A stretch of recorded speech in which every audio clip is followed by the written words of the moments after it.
Hello, and welcome to Share Your Secrets, a podcast that celebrates the diversity of food, art, and community.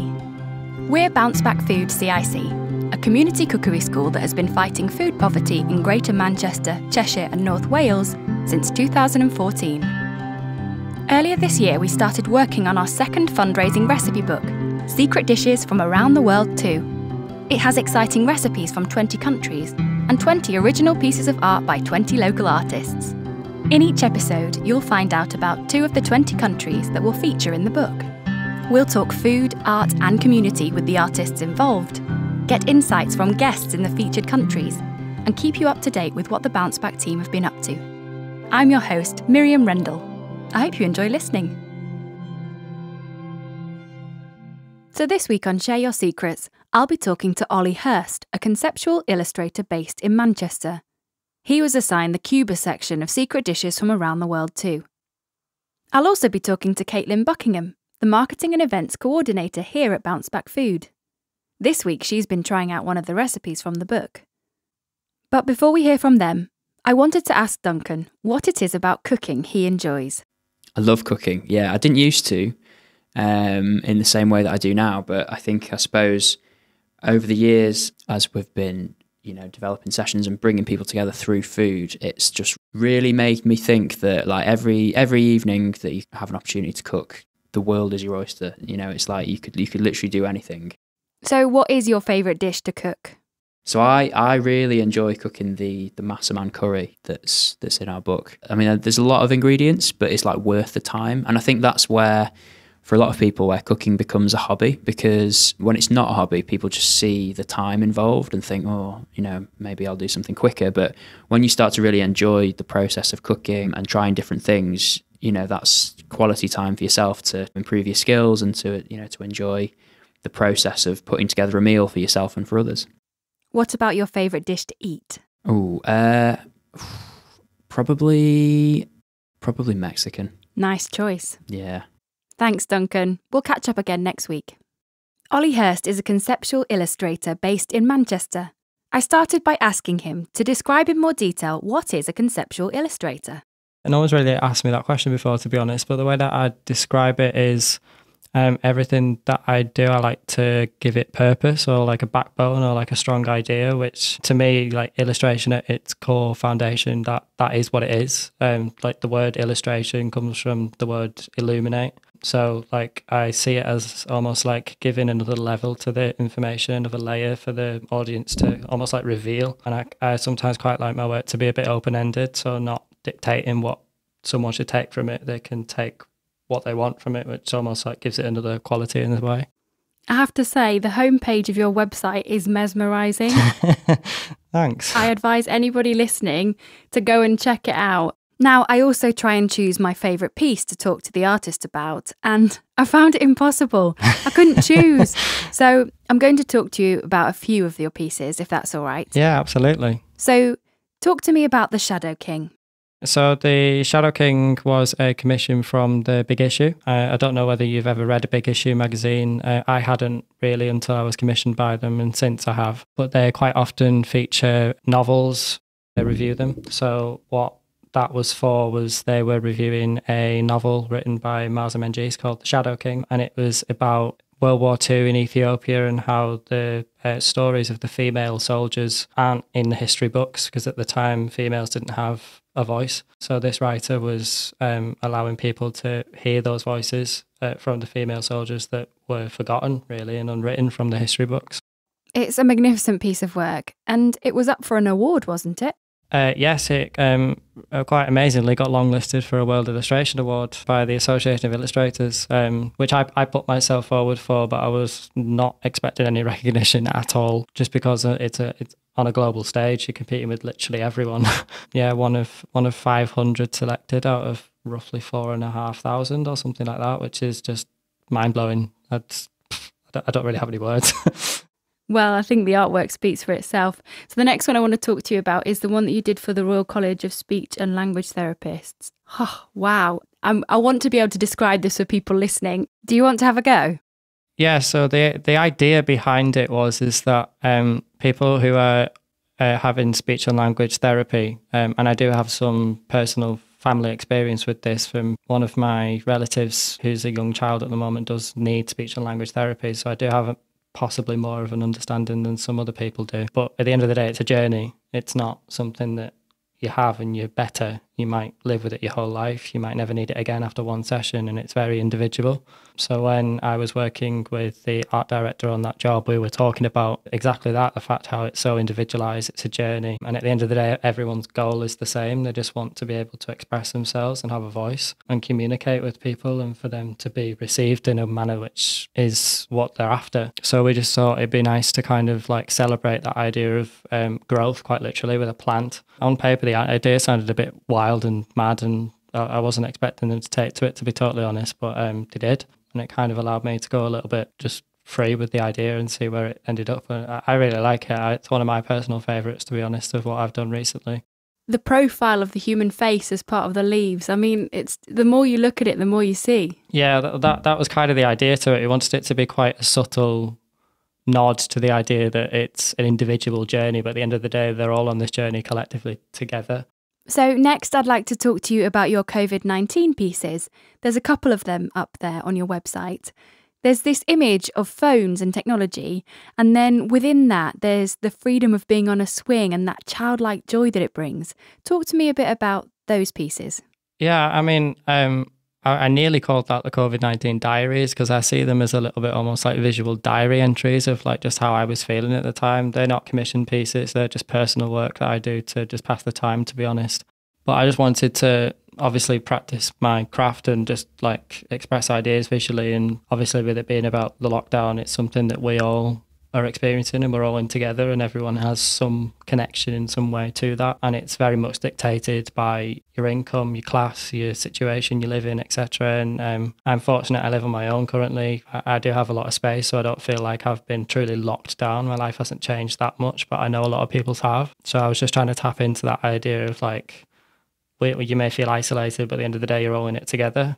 So there's no like feeling of missing out or anything, because at the end of the day, everyone's in the same boat. But yeah, I mean, I suppose it's kind of a comment on my own mental health at the time, and just it's kind of the way that I talk, to be honest, through drawing. It always has been ever since I was a kid. Going on from that, what inspired you to get into art? I've come from quite a when I say a creative family, none of my family actually have creative jobs, but they're creative thinkers. Like, I remember my mum used to draw colouring books for me and my brother when we were a kid to colour them in. Usually a lot of clowns, but oddly enough, I'm scared of clowns, so I don't know whether that's instilled that fear in, maybe, I don't know.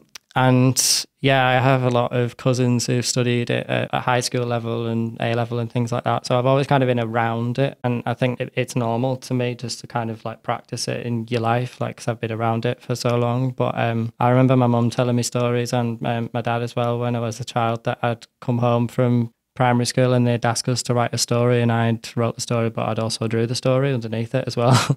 So again, it's just kind of like a bit of a sixth sense, I suppose, where like it's so natural to me that like I can quite easily pick up a pencil and also talk to somebody at the same time. It's just like another avenue of my language, I suppose. So past school life, what direction did you decide to take? I'm quite fortunate that I was a bit of an academic as well. So I studied languages, which I believe are quite creative as well in the way that words are constructed and things. So like, I think it's the creative aspect of what I do, which is the thread that ties everything together. But I don't know, I just kind of came to the realisation when I was in like A-level college period, deciding what degree course I wanted to apply to, that at the time the fees had just rose. The Conservative government had just got in and they'd just push the tuition fee up to £9,000 a year, so it almost became more of like an investment in your future rather than just like something you go to do. I just wanted to do something that I liked. I wasn't really looking about job perspectives, which is a bit stupid, I know, but I wanted to spend 3 years doing something that I loved rather than something that I was good at but didn't necessarily like, because I'm a big believer in passion driving people to do things. And it is what I'm truly passionate about, and it's what I enjoy. And even now, people laugh at me when like I might spend the weekend make an illustration or drawing, and to them it's like, why are you working on the weekend? But I genuinely love doing it. It's the same as someone going out for a drink or playing a game on the games console. I just love doing it. So yeah, I think it's that really, that I've kind of always been around it, and I just kind of made it my life, as sad as that may sound, but it's true. It doesn't sound sad when you come up with those kind of results. So talk to me about people who've inspired you, like artists or graphic designers. I mean, amazingly talented people who've been around for ages, like Shepard Fairey in America is just an amazing artist in the graffiti aspect and some aspects of his work. He's really famous for doing that Obama Hope poster that you may have seen that's in like reds and blue with like a side profile of Barack Obama's face. And he's just been commissioned to do something for a Stella Artois rebrand as well, the beer brand. So he's an amazingly talented guy everywhere really. But quite recently as well, I saw the cover of I think it was the Guardian Weekly, and it was by a Nigerian illustrator called Kingsley Nebechi, I think his name is. Similar to my Shadow King piece, actually, in the way it's been constructed with like a really graphic silhouette with faces inside it. But it was in response to the brutal murder of George Floyd in America. And it's amazing. It just stopped me in my tracks. It was one of the best things I've seen in a long time. Again, it's that thing of just like speaking from the heart, but through images. I think that's when illustration really, really shines. So how do you go about making a piece of work? I mean, does it start with sketches? Where do you start? It can vary, to be honest. I think primarily it's research, which like kind of forms the backbone of what I'm doing. As of present, I'm working quite a lot in the editorial world. So it's based on current events, news stories, real life things that are happening to real life people. And therefore I have to make sure that factually they're accurate to what they need to be depicting. Mm. So I think there's definitely a level of looking into the subject matter and actually like spending time digesting what it is and how I can translate that in my style and what parts are important, what aren't so important. But from a process point of view, even though my work is digital, I work on an iPad with an Apple Pencil, so it's quite a mobile thing. I can do it anywhere pretty much, but I do tend to just sit at a desk and do it just for my sanity and making sure that I do have like a work pleasure divide. But yeah, I do a pencil sketch usually, which if it's a client job, it'll usually be a couple of roughs. So like almost like thumbnail sketches, so very, very like maximum like 5 centimeters wide or something sketch. Basically the role of those is to talk to the art director that you're working with and almost like negotiate which ones you feel attack the brief the most. So then you can take them into more of a developed sketch where you've maybe had like another evening to push it on a bit and flesh it out, as we call it. And then once we've agreed on that final skeleton, if you want to call it that, of the image, I just basically then scan that into the iPad and use the iPad software to colour block it, add texture, lighting, etc. So yeah, I think that's it in a nutshell, really. My process isn't hugely complex because I've crafted it in a way now, for me personally, that works to these editorial deadlines, which can be 48 hours from briefing in some instances, which is kind of terrifying, yeah. But it's just the industry, it's how it works. The newspapers at the end of the day, and they just keep churning it out, and if it's not ready, it's not ready. Do you enjoy the adrenaline that comes alongside deadlines? It depends what day you ask me on what the answer to the question is, but on the whole, yeah, I think it keeps me on my toes. It basically moves me on as well, because like there's almost someone else deciding for me that like that's done now, can't touch that again, there's no time, it's done. So if I didn't have that, I'd maybe work into things a bit too much perhaps, or get a bit obsessed by something, and then you clearly see what pieces I prefer over the others. And so I think on the whole it's good, and obviously it's an industry standard, just how that industry works. So every illustrator who's ever worked in editorial, who may or may not be listening to this, will completely relate to those very late nights. And with regards to a brief, how much specificity is involved? Do you often get a set image, this is what we want, or do you get a lot of free rein?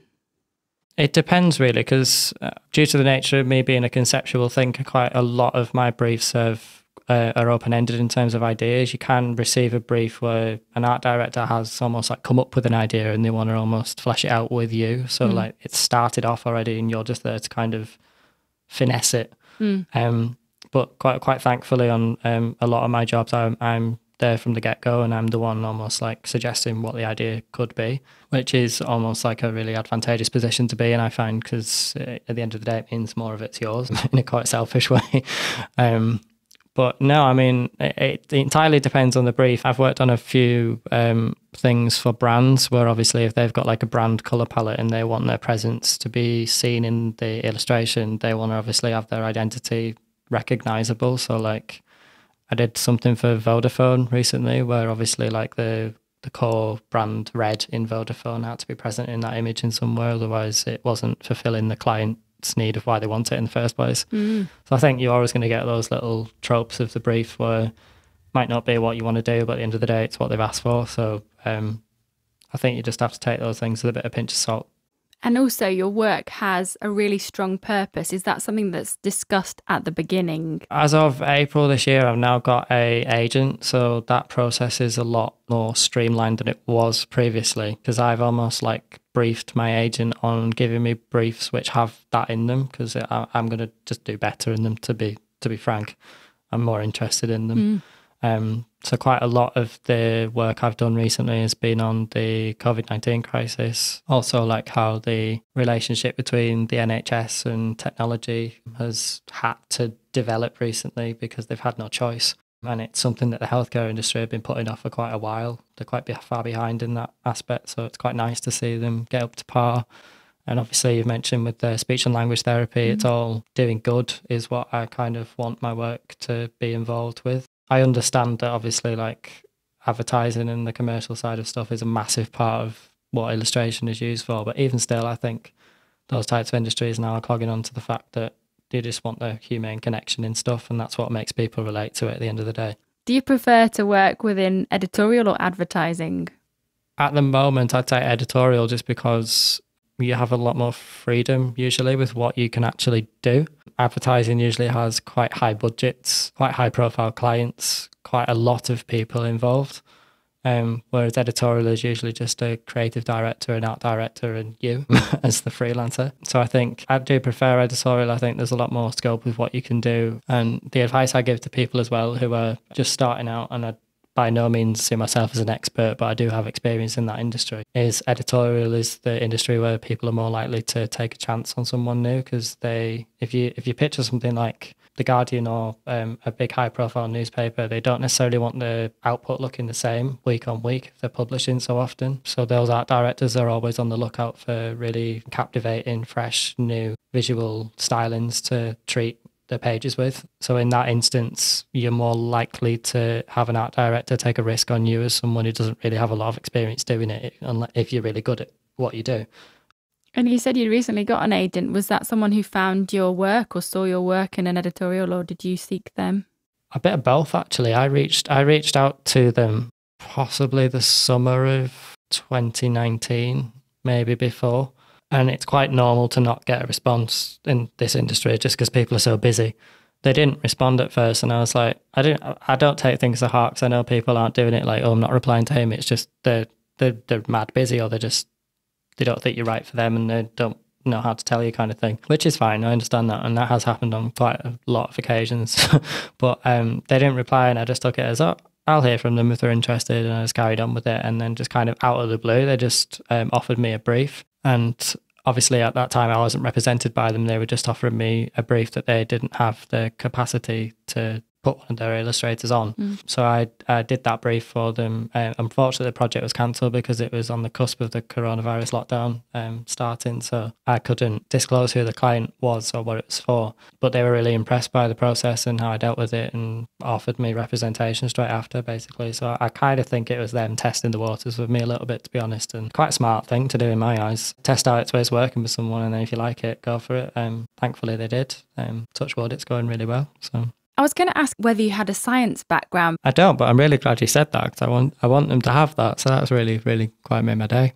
I am interested in it for sure, but I'm a cardiac pacemaker patient, so I've got congenital heart block. So it just basically means that the top and bottom halves of my heart don't know what one another are doing. So it means that I've got tachycardia, which means a very slow resting heart rate.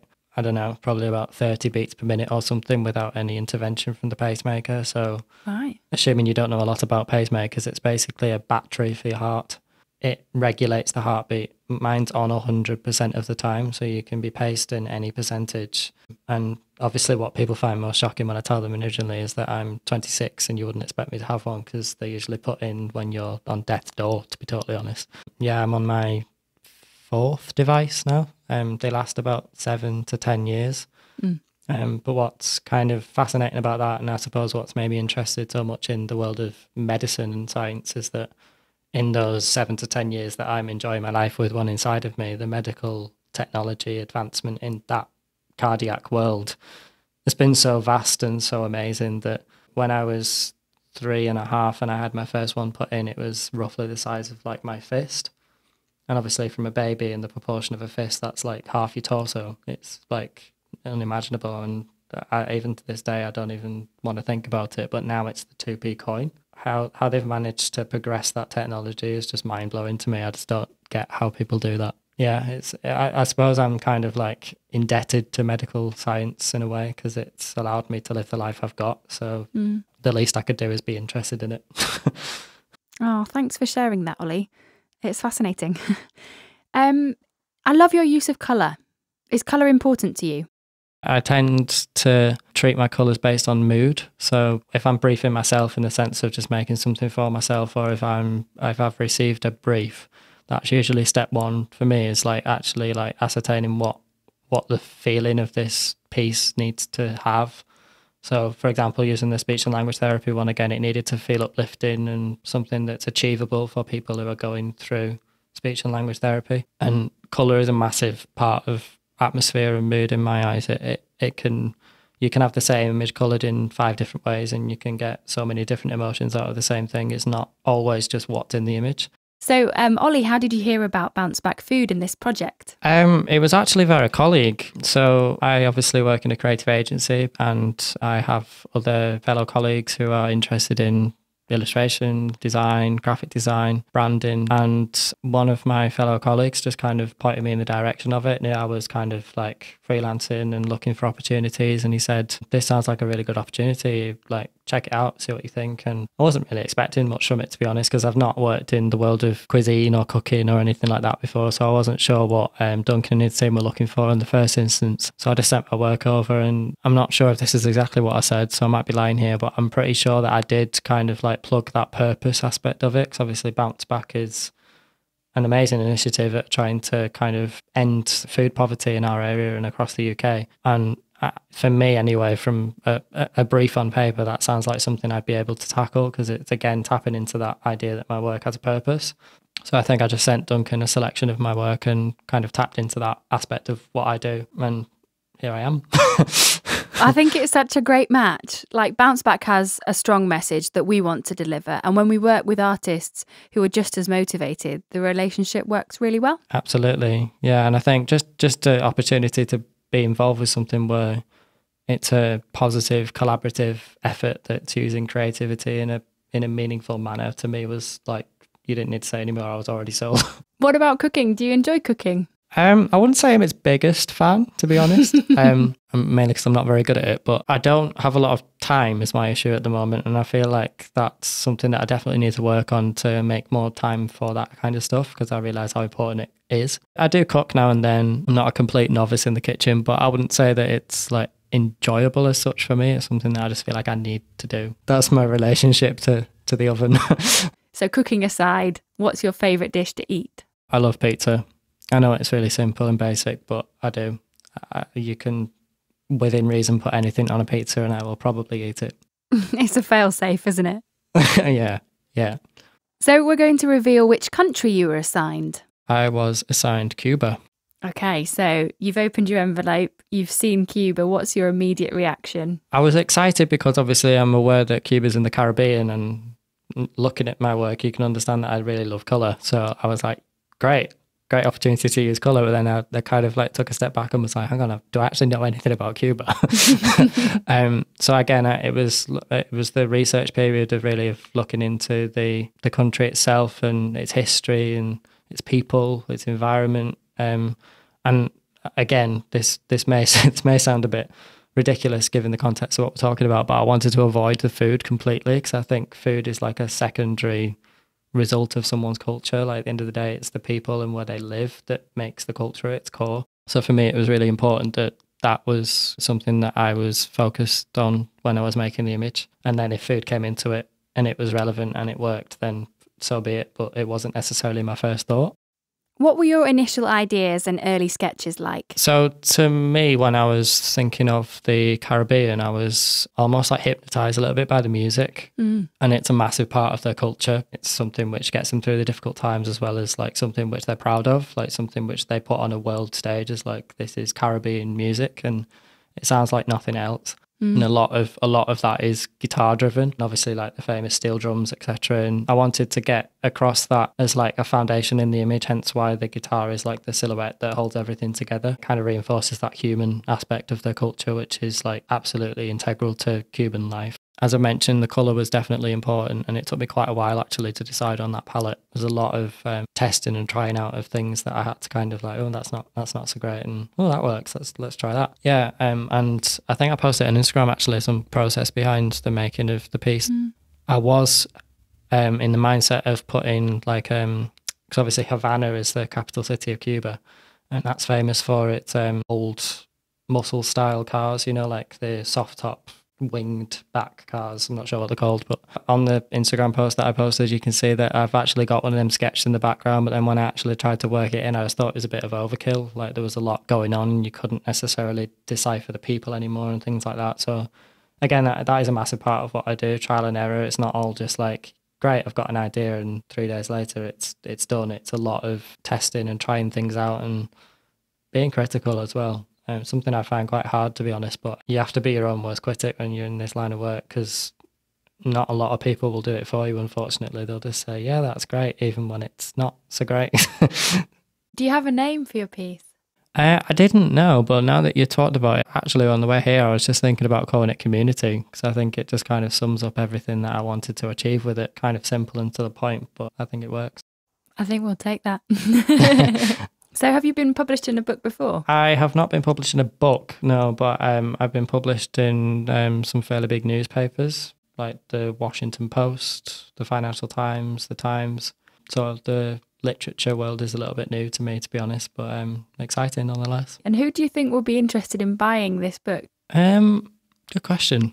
Obviously, people who are interested in the cooking aspect of it, because it's a recipe book at the end of the day. So you're obviously going to get the people who are interested in healthy eating and just interested in travel and culture. But I think because the project is visually driven, you may attract new audiences of people who just want to look at the artwork and then get sucked into the recipes at the same time as well. So I think it's quite ingenious, really, what they've decided to do, because it elevates the content. What's next in terms of projects? I'm not sure when this is going to go out, so I won't stick my foot in it and say who it's for, but I'm working with a big UK university on something to do with, it's called greenwashing, which I'd never heard of before, but it's the phenomenon where the recycled plastic and recycled material alternatives to like coffee cups and things, in the idea of convenience, recycled forks and things when you're eating, and things that are supposedly ecologically friendly can sometimes take more oil to produce than actual plastic does. So although plastic is like obviously really bad for the environment, it takes a lot of time to biodegrade if it can,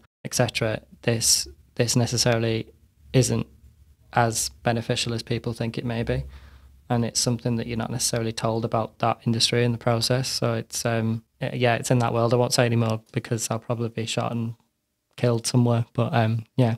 Oh no, keep quiet, we don't want that. Thank you so much for talking to us today, Ollie. Where can we find your work? I always say to people the most interesting place to find me is Instagram, just because I treat it a little bit like a more of an extension of my portfolio. So you won't just necessarily see what's on my website on Instagram. You might get rejected things that projects have fell through and I'm allowed to post it 'cause it's my work or whatever, or behind the scenes of something I'm working on, or teasers of things I'm working on. So that's just Ollie Hirst illustration. But all the links to my social media are on my website anyway, so if people go there, they can kind of find me wherever I am. Excellent. Thank you so much. It's been a pleasure talking to you. Thank you. And Ollie's website is www.olliehirst.co.uk. That's spelt HIRST. Earlier this year at Bounceback Food, we ran our annual social enterprise internship. The programme ran remotely, which enabled 20 young people from across the UK to join our team. Everyone was assigned one of the 20 countries that features in the book. Here's Orla with some fun facts about Cuba.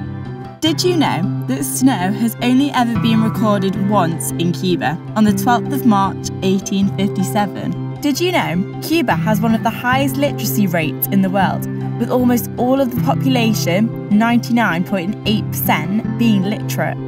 Now let's hear from Manon to hear more about the Philippines. Did you know that the Philippines produce and export more coconuts than any other country, shipping approximately 19.5 million tonnes yearly?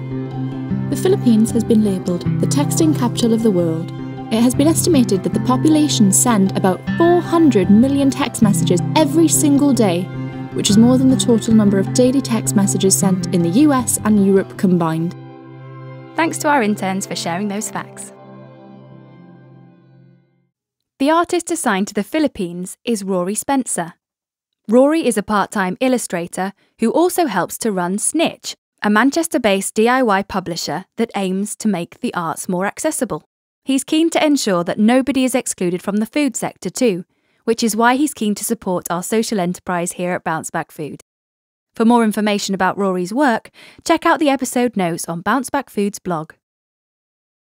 Caitlin Buckingham recently joined the Bounceback team as our marketing and events coordinator. This week we asked her to have a go at cooking the recipe from the Philippines section of secret dishes from around the world too. I caught up with her earlier this week to find out how she got on.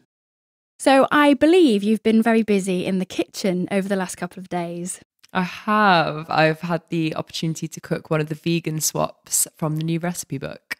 Yeah, I believe you've been cooking from the Philippines section. The dish is called Sisigna Pusit. Can you tell me a little bit more about it? So the original dish was made with squid and it had 3 chilies in for 3 people. So it was very, very spicy. Wow. But it was really nice with like soy sauce and vinegar. But I actually swapped out the squid for green beans, which I was like, I don't know how filling it will be, like green beans, but it was really, really good with like some rice. It was delicious. Oh, that's good to hear. Yeah, so all of the recipes in the book have a vegan switch. That's something we should note actually, because recipe book 1 was actually all vegan and vegetarian dishes, but this particular recipe book is a little bit more true to some of the cultures that we're dealing with, the different countries. But each recipe has got a vegan switch. Was it easy to follow the recipe? Yeah. Honestly, so easy. Really simple step by step. I just prepped everything. Then once things were in the pan, it was like a stir fry, so it went really fast. And it was super easy to swap out the squid for the green beans, like the same weight, the same kind of cooking method. So yeah. Was it easy to get hold of the ingredients? Was there anything on there that was something that you wouldn't normally buy?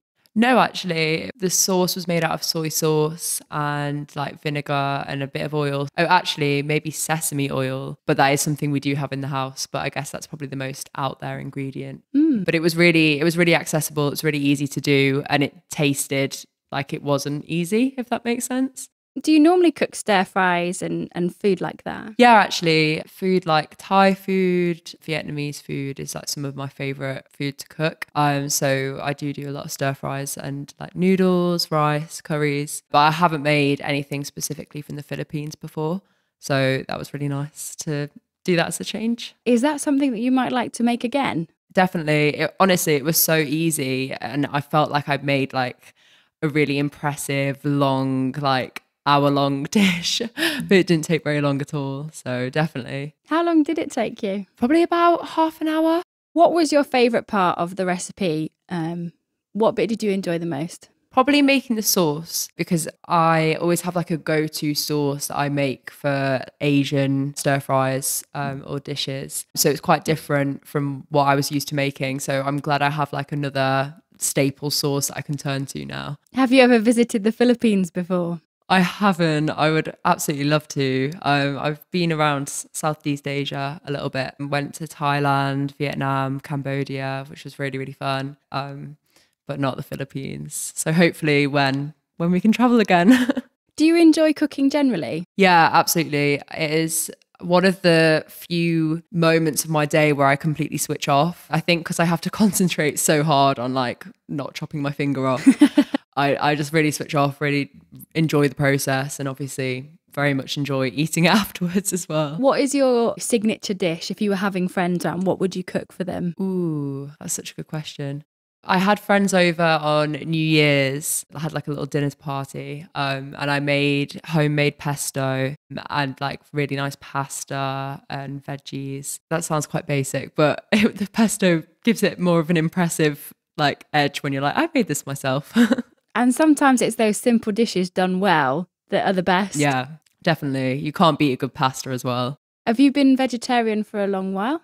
Not too long, probably about 3 years now. And was that for environmental reasons, health reasons? What was it that made you choose to become a vegetarian? Mainly environmental, but also the health side. Like the thought of eating meat now is like quite a strange thought. So now it's just habit as well, I guess. What's your favourite cuisine if you were eating out? Probably Thai, I think. Although actually, I don't know if you've ever been out for Ethiopian food. I have. But that's like a really fun experience eating out because you've got the like the bread and you have to eat with your hands.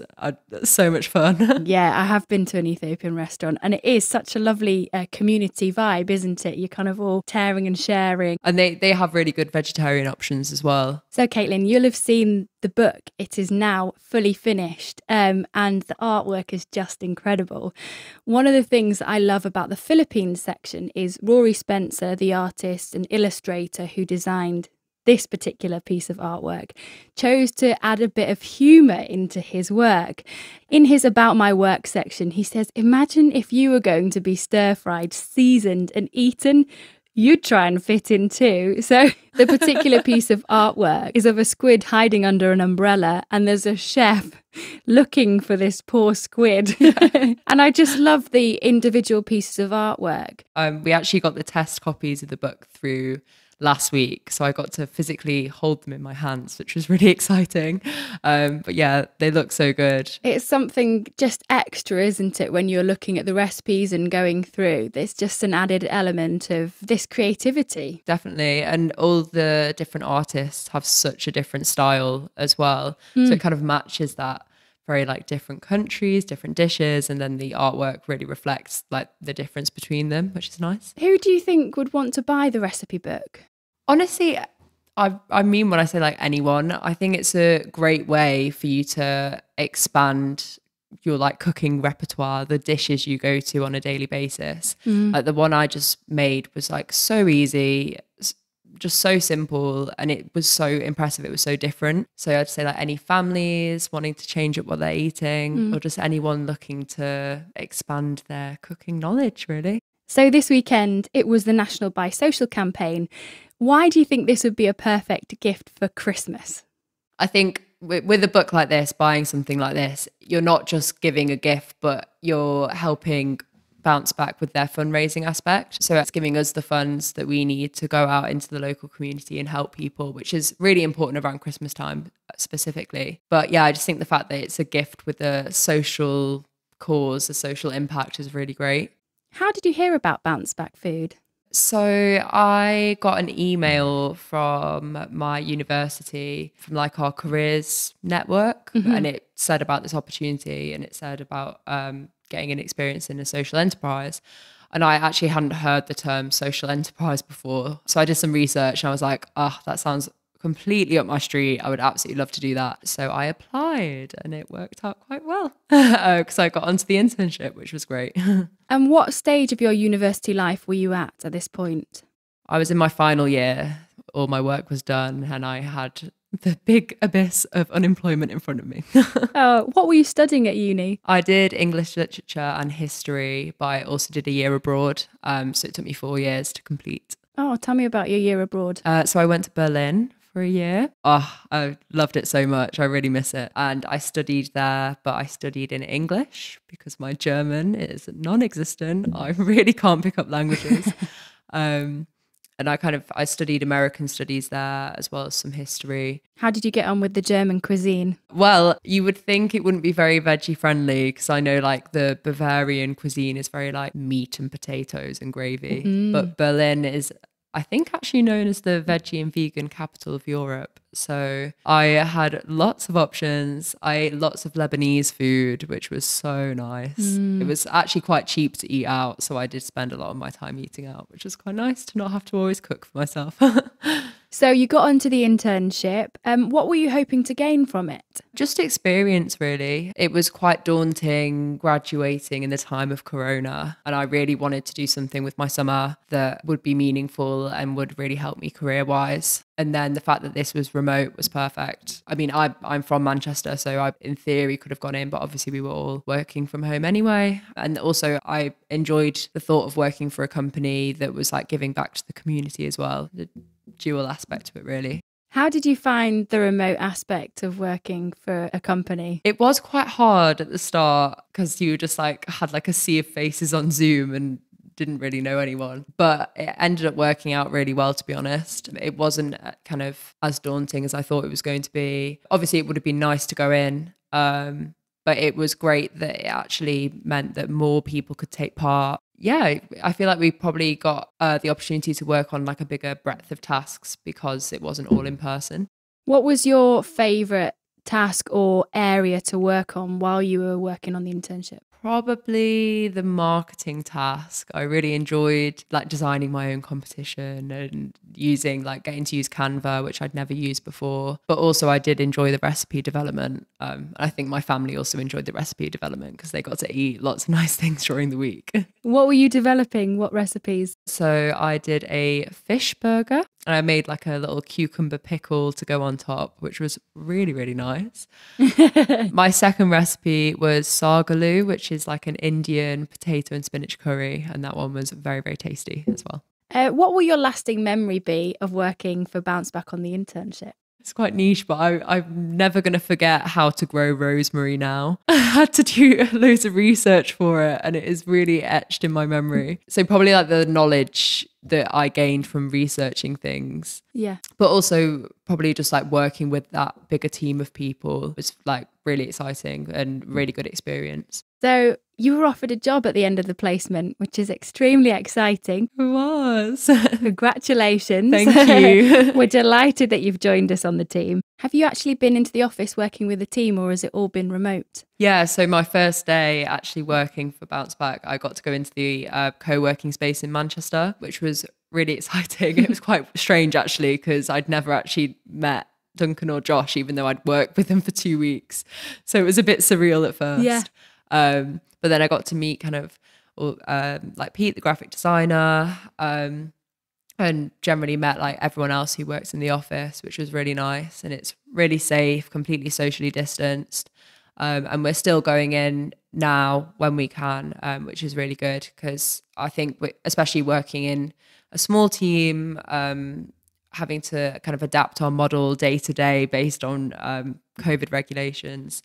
I think it's really important that we do get to go in and spend that time together. And it probably feels more real that you've actually been able to work face to face with these people that are your colleagues. Yeah, definitely. It definitely helps being able to get out the house and go to work.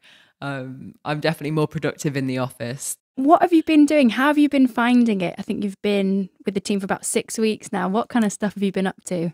Yeah, I can honestly say every single day is so different. So, for example, I've been involved in the Fresh Start program. We're working with a group of women in Cheetham Hill, learn how to gain the skills of like food safety and food hygiene so that they can go and set up food businesses or get a job in the food sector, which is amazing. It's really nice to be able to do face-to-face stuff. But then other things like running competitions from a marketing perspective, managing events, working on Eventbrite. And then also I've been working at the market stalls on the weekend as well, which is really nice being able to chat to people about what Bounceback's been up to, selling recipe books and stuff. How have those markets been face to face? Because I guess it's quite different to what we're normally used to. The footfall is probably less. How have you found it? Yeah, at the start it was quite weird because I feel like people are more cautious about going to these things, which is completely understandable. But I guess when you have your face mask on, you're keeping a good distance.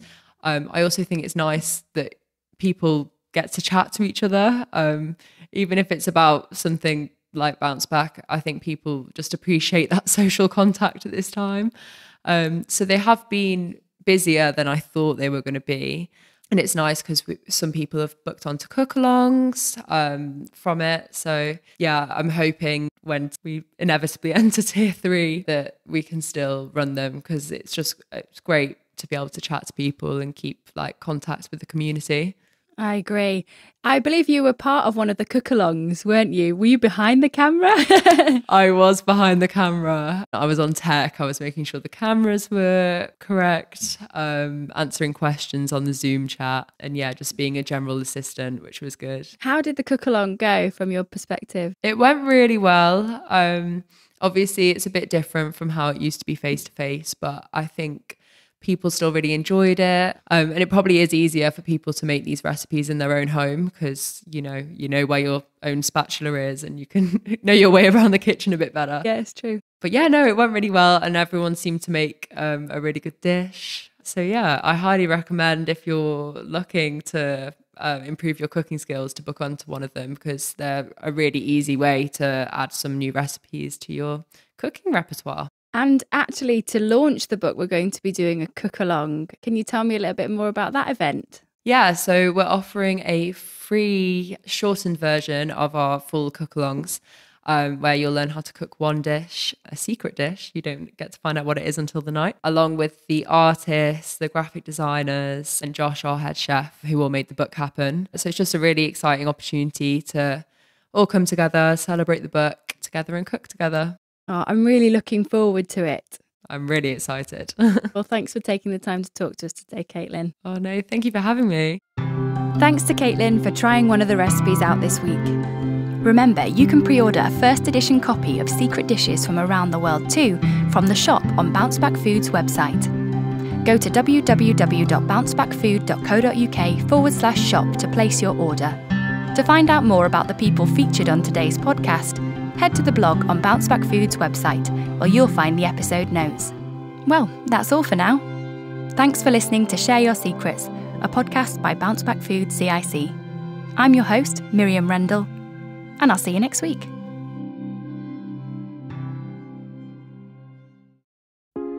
This episode was sponsored by Bounceback Arts, Bounceback Food's sister social enterprise that's based in London. Bounceback Arts is an organisation that brings communities together through music, art and dance. For more information, check out their Twitter account @bounceback_arts and give them a follow.